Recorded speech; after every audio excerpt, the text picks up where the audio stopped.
friends. So here we are on Fun Time Friday. This is going to be a little tutorial on how to lime wash your walls. Several days ago, we put on what you see behind me, which is a mineral-based primer on naked wallboard. So typically to apply a lime wash paint, you're going to apply it to masonry, porous substance, wood, porous substance, or over lime plaster, which is porous. You can't apply it directly to wallboard because the water content level is so high it just sucks into the wallboard. You also can't apply it to kills or any kind of standard paint primer because the lime in the primer doesn't have a organic substance to bind to. So you have to use a mineral-based primer if you want to lime wash onto wallboard, if you want to get the beautiful effect of lime wash on a drywall wall. So that's what we're doing. We started with our mineral-based lime wash, 2 coats the other day. I think I could have done 1, applied it with a roller. So that did leave me with some texture. I'm wishing that I had gone with a smoother roller because I ended up with a lot of texture on the wall from the applying the thick mineral-based primer to the wallboard with a kind of a thick nap roller. And I think had I done a smoother nap roller or even done a trowel-on application of the primer, I would be happier with the finish I'm getting out of the lime wash. I'm still very pleased with the finish I'm getting. We're going to go over how to apply your lime wash because it is absolutely positively not like latex or oil-based paints. You don't cut in your corners.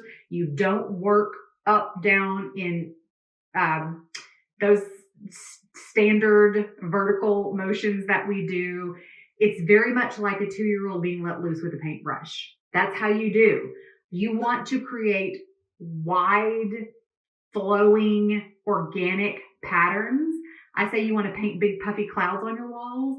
And just like big puffy clouds don't sit right on top of each other, you don't want to paint spots right next to each other. You want to space out your sections so that your patterns in your lime wash at the end of your application cycle are very organic and natural and they don't look blocky, chunky. Something to be aware of as you apply your lime wash paint. Your first coat is going to look a little bit scary. Lime wash is very translucent. Your first coat is going to be very translucent because again, it's just water, crushed limestone, and your pigment. So you're going to get a very, very translucent and very mottled coat, your first coat. This is at least 2 coat application process, maybe 3, depending upon the opacity that you want in your color. Something else I do that you're not going to see a lot of your lime wash professionals do necessarily is I water it down even further. So I keep with me my lime wash paint in a tub or bucket that is small enough that I can dip my brush into. And you have to be able to continually stir your paint because that pigment and that limestone will start to separate from the water. It's totally a natural process. So you do kind of have to continuously be lifting that pigment and lime wash and lime back up onto the brush. But then I keep a little tub of water because I do a lot of mural painting on walls with acrylic and latex-based paints. Look at that crazy hair over there.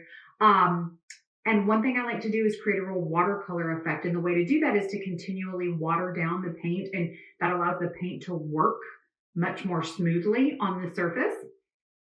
And so I will use a combination of the lime wash and then add in a little more water to really spread the pigment, especially on this first coat, where what we're really trying to do is get good coverage, good depth of color, good dimension, and then I'll use less water in my later coats as I come back. Again, the application with lime wash is very different than what you do with your standard paint application. Standard paint application is going to be an up and down, very consistent motion like this. Lime wash, we're going to be doing cross hatch. We're going to come back over that cross hatch with some vertical. We're going to smear it. You'll see me do it here in a second. It is a very organic process, working that pigment out. And you want to work it from a central starting point outward. It's like blending makeup. You want to blend it toward the edges so that you do not get a hard, solid edge at any point, because those hard, solid edges are very hard to come back and correct later on. So I'm going to show you one section. I always like to start in an upper corner. Now, in an ideal world, we would be doing a huge expansive wall. We would be doing an 8x10 wall at minimum. Unfortunately, the space I'm working in is this tiny bathroom. It's so small. It's difficult to tell you how small it is. Like, I think this back wall is 28 inches or 30 inches. It's tiny. I can barely get my stepladder in here. So a lot of the techniques that I would normally be able to show you and normally be able to demonstrate, it's going to be a little more difficult because of the space in which we're working. But I'm going to show you one section, and then I'm going to give you a time lapse that shows you the process of working through the whole space. So you can see how you do, what you do and what you don't do. You do not do section, section, section. You want to spread your section. So you want to start in upper, let's say upper left-hand corner, and then you want to come down and do lower middle right, and blend those two together, and then come back in and work all your sections together. And you want to continue to repeat those application patterns across your space differently. I said you want to repeat those applications, but you want to repeat the pattern in that you want to repeat keeping your application places separate, but you want to change up. You want to alternate for your coats where you start and where you stop. So you may start in the upper right-hand corner, upper left-hand corner with your first coat. Your second coat, you may start dead center and work your way out and then go to the bottom. You want to make sure this product is not meant to be a flat, smooth, finished product. It is meant to have dimension and depth. And the way that we achieve that is the way that we apply it, by spreading the pigment naturally and by the placement of where we put our pigment. So I'm going to give you a couple examples. You're probably going to get to see me trip around on this ladder a lot, and then we'll do a time lapse so you can see the whole process on this wall. So we're going to start up in this corner, and we're going to hope the camera doesn't fall over.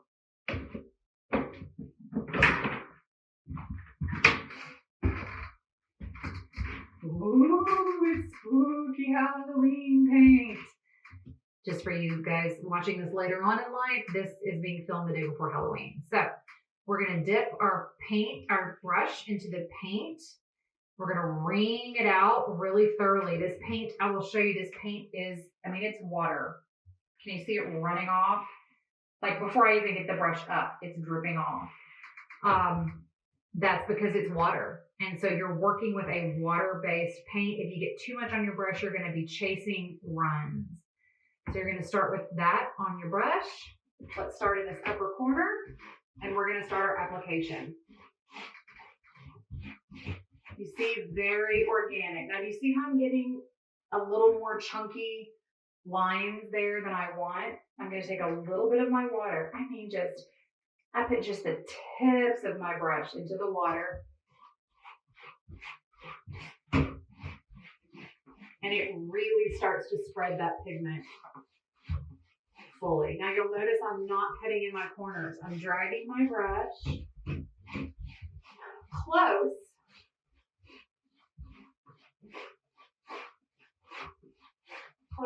to the corner, but not into the corner.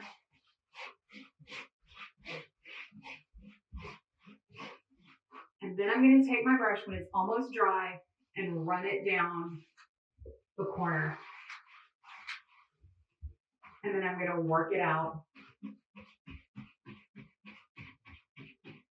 Because what we're trying to avoid are any hard lines. A little bit more water.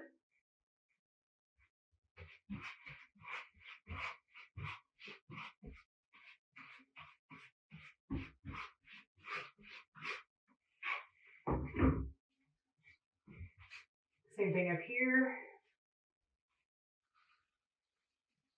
Drag it into your corner. And then we're going to work it out. I hope you can see this.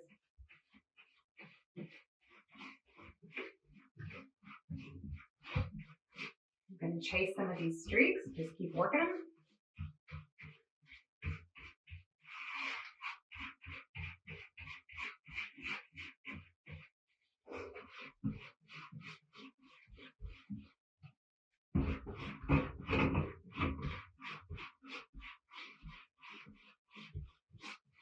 We're just going to keep working this paint.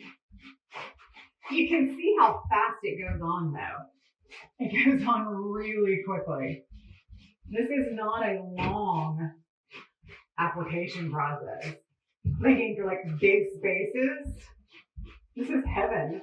Look at this. I mean, like I'm done with half a wall and I just started. It took so much longer to do the primer.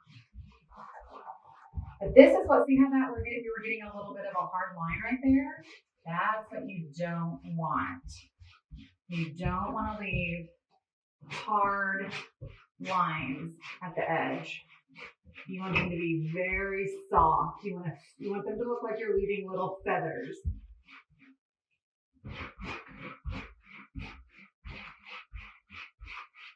Again, this first coat is very opaque. So do you see how we have a section here that's quite dark?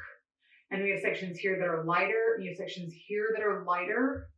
That's what you want. We're trying to create depth of color.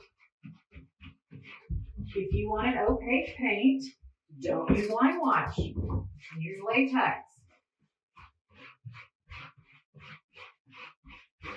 Something else that's fun about Limewash, to me it's fun. So I'm a terribly messy painter. I'm not a professional painter. I'm super messy when I paint. And one of the things I love about Limewash, yesterday I got the mineral-based primer all over my clothes. And I took them off. I ran and took them off and threw them right in the washing machine. And it all came out because it's natural. It's a natural product. So it washed out. Lime is a little bit caustic to the skin, so you'll notice I'm wearing gloves just in case any of it hits my skin. It doesn't burn. It's not painful, but you will feel a little bit of a tickle. And not the good kind.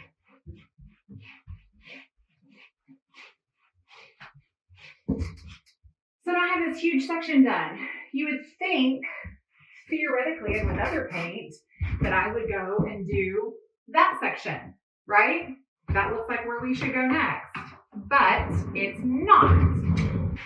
So we're going to pick up down here in this corner to blend our two spaces together and work our way up. So stir your lime paint. I know you can barely see me, you can't see what I'm doing, but I'm stirring my lime paint.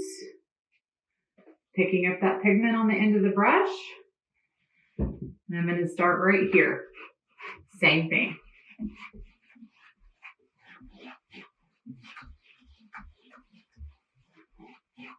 Adding the water to the lime paint also stretches your product.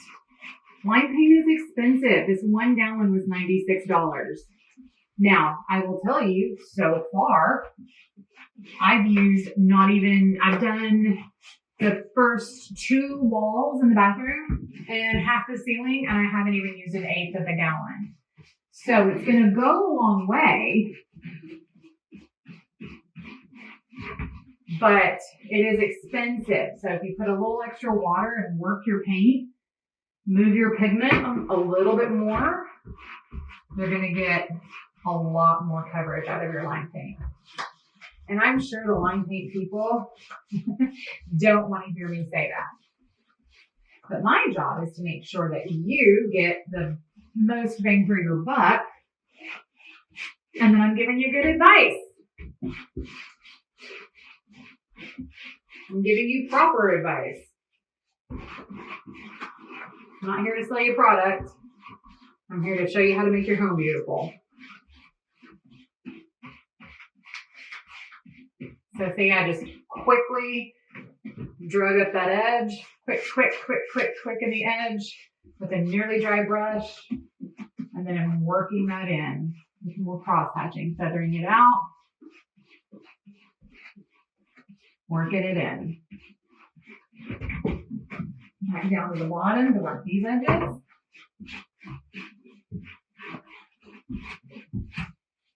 Gonna grab a little more water. Stretch this pigment.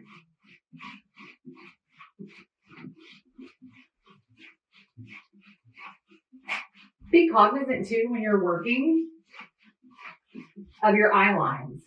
So this is a bathroom, right?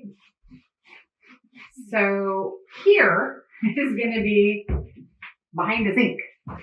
Here, however, is going to be, it'll be behind our mirror, but it'll also be where we really see the paint.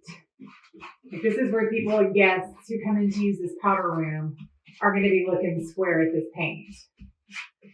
So these areas you want to make sure you get beautiful blends.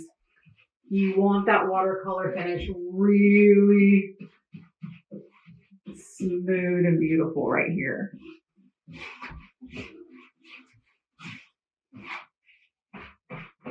Okay, so I'm going to turn on a little time lapse, finish this wall up, start working on the ceiling in this second wall, and let you guys see how it goes.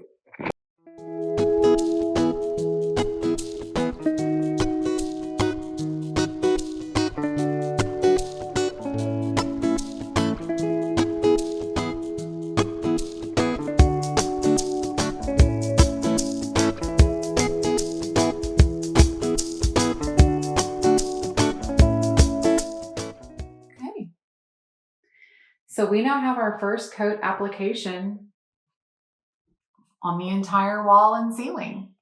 You'll notice there are some areas that appear really dark, like right there. I think that's actually a result of not getting enough bonding primer on the drywall mud. You'll see how blotchy and how much texture is in the paint right now. But that's okay. That's what we want. This, like I've been telling you, is a multi-step process. This is not a one and done. So you have to be a little bit patient. Okay, so I'm tired. As you can see, that's a pretty good physical workout. I have it in my hair. Imagine that. Laine with paint in her hair. It's a pretty good physical workout to do Limewash, which is great because then I don't have to go for a walk tonight. I've already gotten my cardio in. You can see the wall behind me. This is its first coat. I'm going to let it dry for 2 hours, and here's why. Let me reiterate, Limewash is a water-based product. So basically what you're doing is watercoloring your walls. Any of you who work with watercolors like I do on occasion understand that if you try to apply watercolor paint over watercolor paint while that paint is, the bottom coat is still wet, the top coat just removes the bottom coat. It doesn't actually apply more pigment. It just takes off what's already there. So we don't want to do that. We want to give this ample opportunity to dry, and then we will come back with our second coat. You're going to be amazed at the difference in the second coat. And I'm just going to keep applying coats until I feel like I've achieved the look that I like. This wall, it's going to be wallpaper. But so far, the rest of it's done and looking pretty good. I'm really pleased, to be honest with you. My only concern at this point is I obviously did miss a few places with the mineral binder because small room, drywall mud's white, mineral bonding primer is white, so I missed a couple spots, but I honestly think once I get all the coats up, we're going to correct that problem. I'm going to go wash my hands, which will completely remove this natural mineral-based product from me without having to use any kind of turpentine, mineral spirits, nasty chemicals, completely VOC-free, as I've mentioned, so no smell in here whatsoever. And I don't even have to clean my brush out. You know why? Because it's water. If it dries, I just put some more water on it, and we'll hit it again here in a couple hours. Stay tuned. Here you have it. After repeating the process a second time and giving this gorgeous product a second coat, lots of depth, definition, and natural beauty. Gotta say, I love this Limewash look.